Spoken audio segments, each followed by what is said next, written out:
Olá, tudo bem?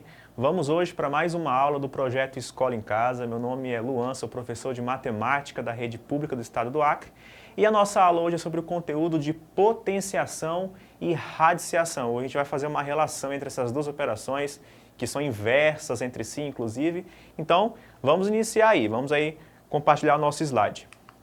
Então, minha apresentação aqui, né, matemática, conteúdo, 8º ano, professor Luan. Então, vamos iniciar, né? Primeiramente, vamos começar aqui com o que você já sabe, né, de potenciação. Nós já tivemos aula sobre esse conteúdo. Então, você já sabe que a potência, né, a potenciação é, na verdade, sucessivas multiplicações de uma base por ela mesma. Ou seja, eu pego um número e multiplico por ele o tanto de vezes que eu quero. Então, isso, na verdade, é uma multiplicação, mas a gente pode aí, né, criar uma nova operação em cima disso. E que operação que é essa? Né? Você já viu? É a operação de potenciação. Então a gente já sabe que, por exemplo, 2 elevado a 3, ou 2 ao cubo, né? Isso é a mesma coisa que 2 multiplicado por 2 multiplicado por 2. Ou seja, o 2 aparece 3 vezes no produto, já que o expoente é 3 e ele manda a base se multiplicar por ela mesma 3 vezes. Então 2 vezes 2, 4, 4 vezes 2, 8. Não se confunda, não cometa o erro de multiplicar a base pelo expoente. Não é 2 vezes 3, é 2 vezes 2 vezes 2 que dá 8. Próximo exemplo, menos 3 elevado a 5. Né? Aí nós temos uma base que é negativa, já que ela está envolvida com parênteses. O expoente é 5, então o expoente vai me ordenar a multiplicação do menos 3 por ele mesmo 5 vezes. Então, menos 3 elevado a 5, menos 3 multiplicado por menos 3, multiplicado por menos 3, vezes menos 3, vezes menos 3. Como a base é negativa e o expoente é um natural ímpar, você já sabe que o resultado é negativo, né, por causa do jogo de sinal.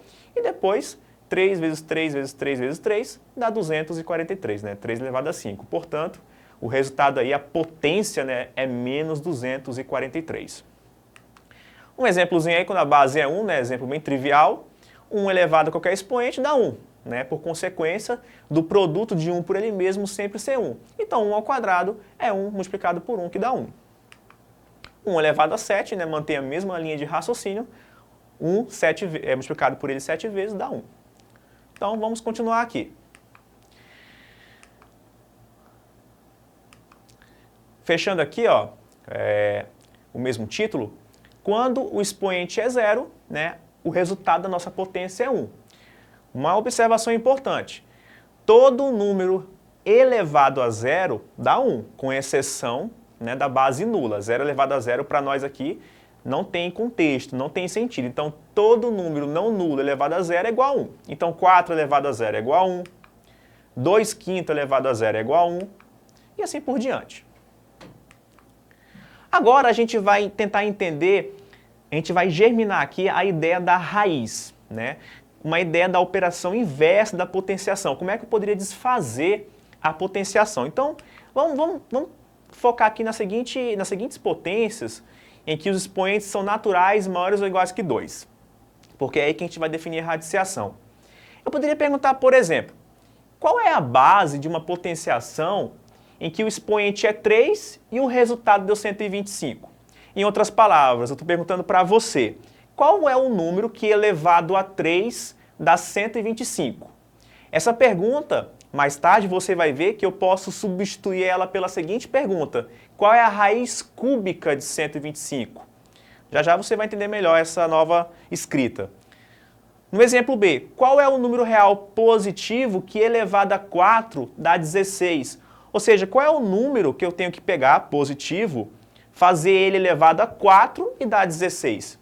Em outras palavras, eu estou perguntando qual é a raiz quarta de 16. Eu estou aqui acostumando você com a nossa notação de raiz já. Então, vamos aqui então agora dar uma ideia da radiciação, né? Essas perguntas que eu fiz para você, né, qual é o número que elevado a 3 dá 125, ou qual é o número que elevado a 4 dá 16, essas perguntas estão meio que me trazendo para uma ideia de inversibilidade da potenciação. Ou seja, eu quero desfazer uma potência que eu sei, uma potência de um número que eu sei que elevado a 3 deu 125. Então eu quero voltar para a base. Por isso que eu chamo a radiciação, que vai ser o nome dessa nova operação, eu digo que ela é uma operação inversa da potenciação. Veja bem, vou dar um exemplo aqui. Corta para mim rapidinho. Vamos lá. Você sabe que 3 elevado a 3, 3 ao cubo, é 27. Então eu poderia perguntar para você, qual é o número que elevado a 3 dá 27? Como eu acabei de falar, é o próprio 3. Então eu digo que o 3 vai ser a raiz cúbica de 27. Ou seja, para eu desfazer a potência 3 elevado a 3 igual a 27, eu tiro a raiz cúbica de 27. Então vamos no slide e vamos entender melhor essa definição. Então vamos agora definir para você a radiciação, né, de maneira bem formal, de maneira como estão nos livros. E depois a gente começa a fazer os exemplos para você entender melhor. Então vamos lá. A definição é a seguinte: seja A um número real não negativo, ou seja, um número real de 0 para frente, né, positivo mais o 0.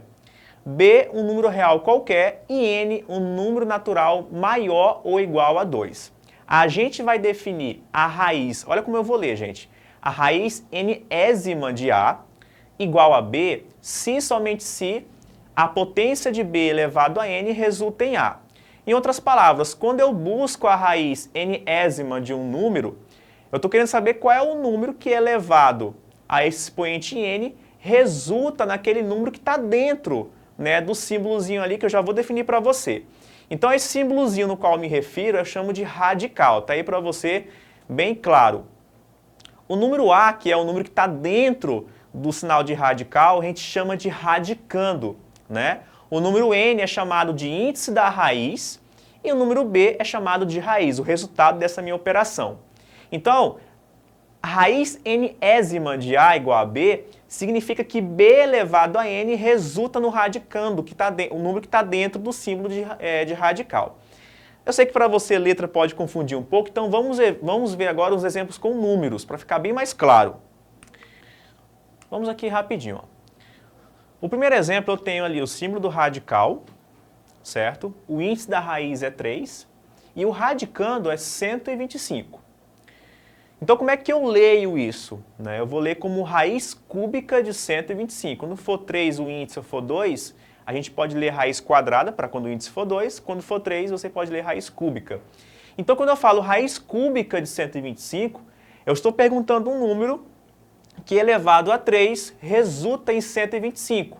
Esse número é o próprio 5, porque 5 elevado a 3, você já sabe, dá 125. Então eu digo que o 5 é a raiz cúbica de 125.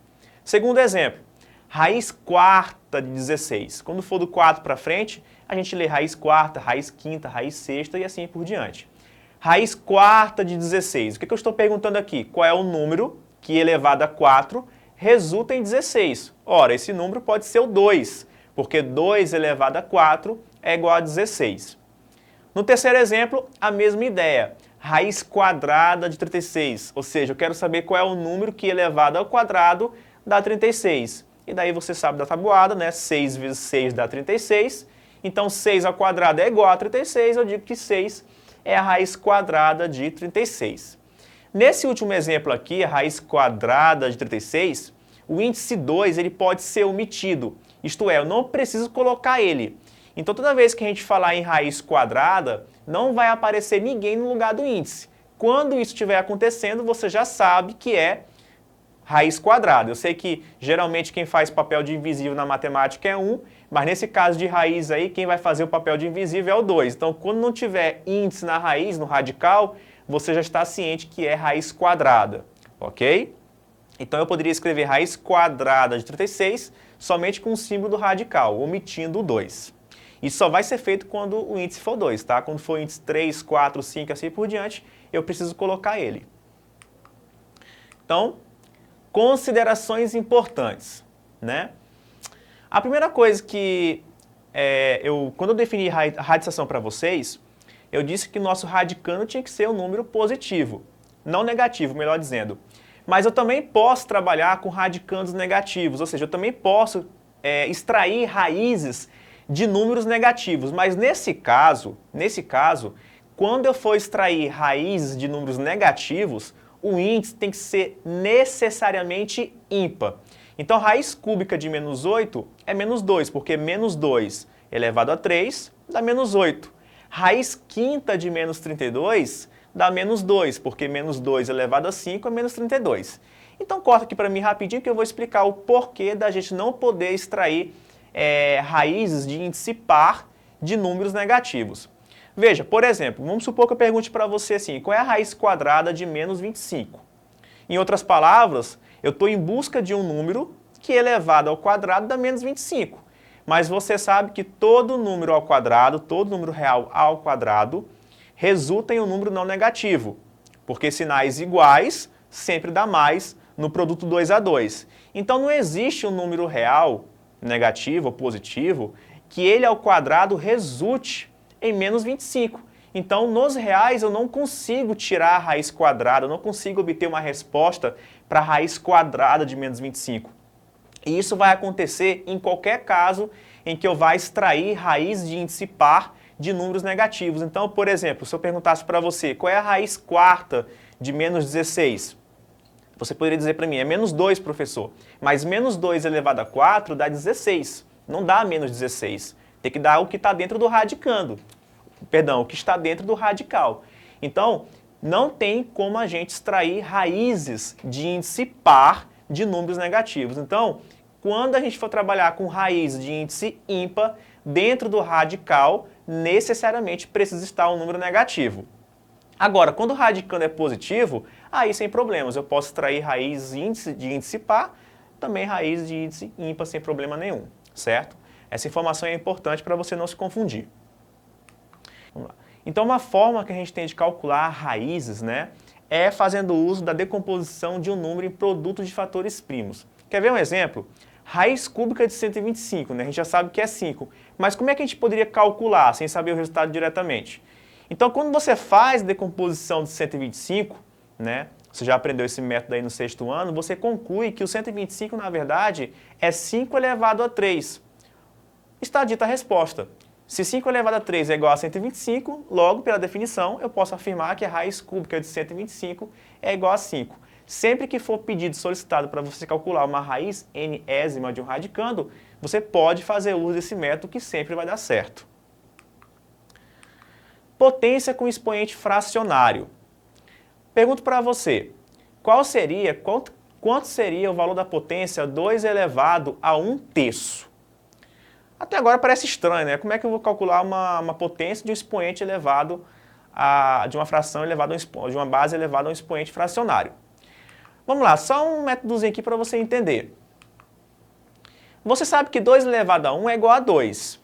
Mas o número 1 é a mesma coisa que 3 sobre 3. Então repare aqui numa coisa. O número 2 é a mesma coisa que 2 elevado a 3 sobre 3. E aí, pela propriedade da potência, que você já viu nas aulas anteriores, o 2 pode ser escrito como 2 elevado a 1/3 elevado a 3. Eu posso tirar o 3 que está em cima e colocar ali como potência da potência 2 elevado a 1/3. Então, repare que o 2 é igual a 2 elevado a 1/3 ao cubo. Pela própria definição de radiciação, então eu posso afirmar o seguinte, que note que a potência 2 elevado a 1/3 elevado a 3 resulta em 2. Logo, 2 elevado a 1/3, né, seria a raiz cúbica de 2. Ou, melhor dizendo, a raiz cúbica de 2 elevado a 1. Isso quer dizer, né, que 2 elevado a 1/3, tinha faltado aí para você, 2 elevado a 1/3 é igual a raiz cúbica de 2 elevado a 1. Então, perceba que, na verdade, o que aconteceu foi o numerador do expoente, né, vira expoente do radicando e o denominador dessa mesma fração vira o índice da raiz. Essa vai ser a ideia que nós vamos usar para expoente fracionário. Então, veja aqui, ó, potência com expoente fracionário, sempre a gente vai aplicar essa regra. 5 elevado a 1 sobre 2. Veja, vou transformar numa raiz. Vai ficar a raiz quadrada de 5 elevado a 1. Repare que o numerador do expoente vira expoente do radicando e o denominador do expoente vira índice da raiz. Então, raiz quadrada de 5 elevado a 1 é igual a raiz quadrada de 5, porque 5 elevado a 1 você sabe que é 5. Segundo exemplo, 4 elevado a 3 sobre 2, né? é a raiz quadrada de 4 ao cubo.